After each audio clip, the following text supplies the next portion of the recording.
Boneka Nenekku. Malam itu hujan turun dengan deras, menciptakan irama monoton yang menggema di atap rumah tua itu. Lia, seorang gadis remaja berusia 16 tahun, menatap boneka tua di sudut kamarnya dengan perasaan campur aduk. Boneka itu adalah warisan dari neneknya, yang baru saja meninggal beberapa minggu yang lalu. Wajah boneka itu pucat, dengan mata kaca yang tampak selalu mengawasi. Bibirnya sedikit menyunggingkan senyum samar yang terasa tidak wajar. Awalnya, Lia menganggap boneka itu hanya barang kenangan. Dia menganggap dia adalah sesuatu yang bisa disimpannya sebagai pengingat almarhum neneknya. Namun, sejak boneka itu diletakkan di kamarnya, banyak kejadian aneh mulai terjadi. Setiap malam, ia merasa seperti ada yang mengawasinya. Barang-barang di kamarnya juga sering berpindah tempat tanpa ia sentuh. Dan bahkan, kadang-kadang ia juga mendengar bisikan lirih yang seolah berasal dari dalam boneka tersebut. Suatu malam, Lia terbangun karena merasakan udara di sekitarnya menjadi dingin. Matanya terpaku pada boneka yang kini tidak lagi berada di rak, melainkan duduk tegak di kursi di dekat tempat tidurnya. Jantungnya berdegup kencang. Dengan tangan gemetar, ia bangkit dan mendekati boneka itu. Saat ia hendak mengambilnya, suara seretan halus terdengar dari balik lemari pakaian. Lia. Bisikan lirih itu bergema di telinganya. Lia menahan napas, tangannya pun berkeringat. Ia menoleh ke arah lemari dengan jantung berdegup lebih cepat. Tangannya meraih gagang pintu lemari itu, dan dengan perlahan ia membukanya. Sebuah kegelapan menyelimuti bagian dalam lemari itu, dan tiba-tiba boneka itu jatuh dari tangannya. Lia berjongkok untuk mengambilnya. Akan tetapi, sesuatu dari dalam lemari itu tiba-tiba menarik boneka itu ke dalam kegelapan. Ketakutan pada saat itu, Lia mundur dan menutup lemari itu dengan cepat. Namun, saat ia berbalik, boneka itu kembali duduk di kursi dengan kepala sedikit miring, seakan-akan sedang menatapnya dengan senyuman yang mengejek. Malam-malam berikutnya menjadi semakin mencekam. Lia mulai mengalami mimpi buruk tentang neneknya yang berbicara melalui boneka itu. Neneknya meminta sesuatu darinya, sesuatu yang tidak bisa ia pahami. Namun, semakin lama permintaan itu menjadi jelas. Neneknya ingin dia membuka lemari itu dan masuk ke dalamnya. Pada puncak ketakutannya, dia memutuskan untuk menyingkirkan boneka itu.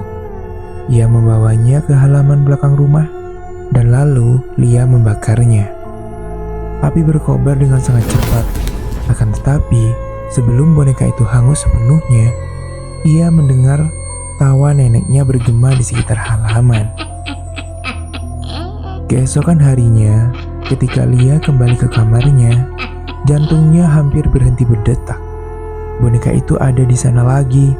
Dia duduk di kursinya dengan senyumannya yang menyeramkan dan seolah-olah berkata, "Kita masih belum selesai, Lia." Lia pun tidak bisa tidur pada malam itu. Boneka yang seharusnya sudah terbakar, kini duduk manis di kursinya lagi, tersenyum seperti mengejek usaha yang dilakukan untuk menyingkirkannya. Jantungnya semakin berdegup kencang. Ia meraih boneka itu dengan tangan gemetar. Tetapi saat jari-jarinya menyentuhnya, hawa dingin menjalar ke seluruh tubuhnya. Dan seketika, suara langkah kaki terdengar dari dalam lemari. Bukan suara bisikan, bukan pula suara gesekan. Itu adalah langkah kaki yang berat dan menyeret seolah ada seseorang di dalamnya. Lia. Suara itu kembali terdengar. Kali ini lebih jelas. Itu bukan suara neneknya, melainkan suara serak yang dalam, seperti berasal dari tenggorokan yang kering atau bahkan sangat kering. Dengan napas tersengal, Lia meraih ponselnya dan menyalakan senter. Dan lalu ia pun mengarahkannya ke arah lemari itu. Pintu lemari itu sedikit demi sedikit terbuka. Dan dari celahnya, ia bisa melihat sesuatu yang bergerak. Iya, bayangan. Ada bayangan dari dalam lemari itu. Dengan tangannya yang gemetar, ia pun melangkah semakin mendekat ke arah lemari itu. Setiap inci yang ia tempuh membuat udara di sekelilingnya semakin berat. Seperti ada sesuatu yang menekan dadanya. Ia meraih gagang pintu lemari itu, dan kemudian ia membukanya dengan perlahan. Dan gelap. Tidak ada apa-apa di dalamnya selain pakaian yang menggantung. Dia menghela napas lega. Akan tetapi, saat ia berbalik untuk kembali ke tempat tidur, lemari itu tiba-tiba menutup sendiri dengan keras. Brak! Lia melonjak ketakutan. Lampu kamarnya tiba-tiba mati, dan kini ia hanya bergantung pada cahaya ponselnya.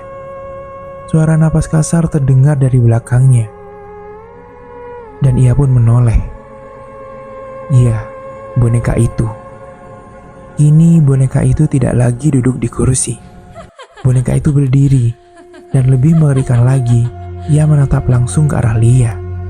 Bibirnya yang semula tersenyum, kini sedikit terbuka, seolah-olah dia akan berbicara.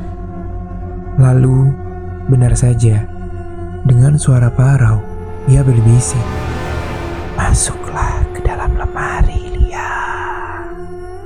Tiba-tiba tangan tak kasat mata mencengkeram bahunya dan menariknya dengan kuat ke arah lemari. Lia menjerit, mencoba melawan, akan tetapi tubuhnya kehilangan tenaga pada saat itu. Ia terseret masuk ke dalam lemari, dan pintunya tertutup rapat di belakangnya. Yang terdengar hanyalah suara langkah kaki dan tawa kecil dari dalam kegelapan. Di kamar yang kini kosong, boneka itu duduk kembali di kursinya. Dan yang lebih mengerikannya lagi, senyumnya kali ini lebih lebar daripada sebelumnya. Lia pun berdiri membeku, dan tubuhnya bergetar hebat.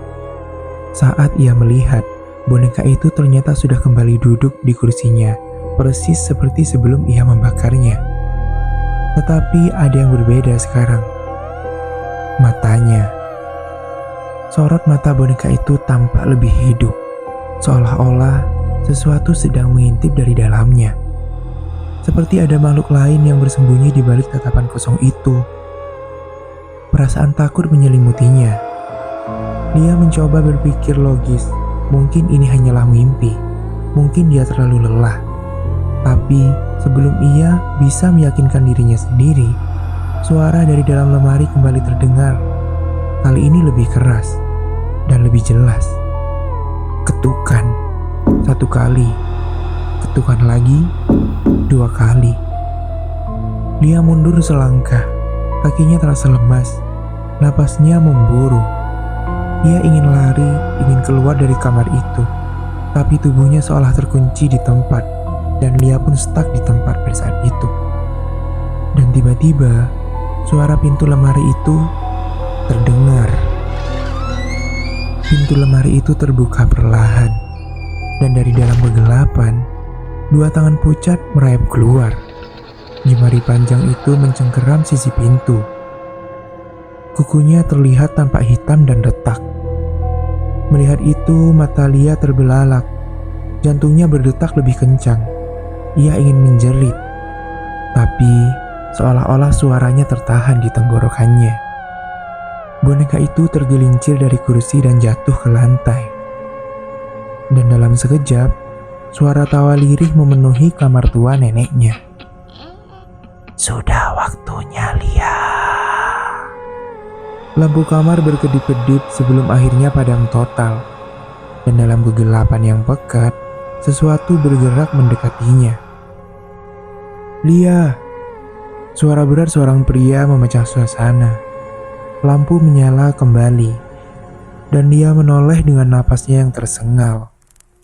Pada saat itu, ayahnya berdiri di ambang pintu dengan wajahnya yang penuh dengan kekhawatiran. Ada apa? Kenapa kamu teriak, nak? Tanyanya sambil melangkah masuk. Lia menoleh ke kursi tempat boneka itu duduk. Dan kosong. Boneka itu sudah tidak ada di sana. Ia mengalihkan pandangannya ke lantai, juga tidak ada. Seolah-olah boneka itu menghilang dengan begitu saja. Ya, menghilang tanpa jejak. Dengan tubuh yang masih gemetar, Lia berlari ke arah ayahnya dan kemudian memeluknya dengan erat. "Papa, kita keluar dari sini. Aku tidak mau di kamar ini," bisiknya nyaris menangis. Ayahnya menatapnya dengan bingung, tetapi tetap mengangguk. "Ya udah, ayo kita ke kamar tamu saja." Lia meninggalkan kamarnya malam itu tanpa menoleh ke belakang. Dan keesokan paginya, ia kembali ke kamarnya dengan perasaan yang begitu was-was. Matahari sudah bersinar terang dan membuat semuanya seperti tampak normal kembali. Namun, saat ia menelusuri setiap sudut kamar, hatinya semakin gelisah. Boneka itu sudah tidak ada. Tidak ada di kursi, tidak ada di lantai, dan tidak ada juga di dalam lemari. Hilang. Boneka itu hilang. Tapi Lia tahu bahwa sebenarnya boneka itu belum benar-benar pergi dan masih mengawasinya.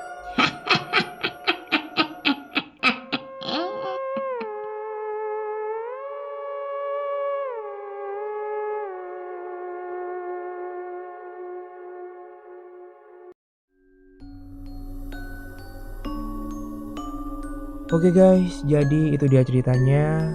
Thanks banget buat kalian yang udah dengerin cerita ini dari awal sampai akhir. Jangan lupa untuk like, komen, dan share ke teman kalian. Biar mereka sama-sama tahu kalau ada channel Creepy Story di sini. Dan yang paling penting, kalian jangan sampai lupa untuk klik tombol subscribe. Supaya channel ini semakin berkembang dan semakin semangat lagi untuk memberikan asupan-asupan creepy buat kalian semuanya. Oke deh, sekali lagi makasih banget buat kalian yang udah mampir. See you next story. Wassalamualaikum dan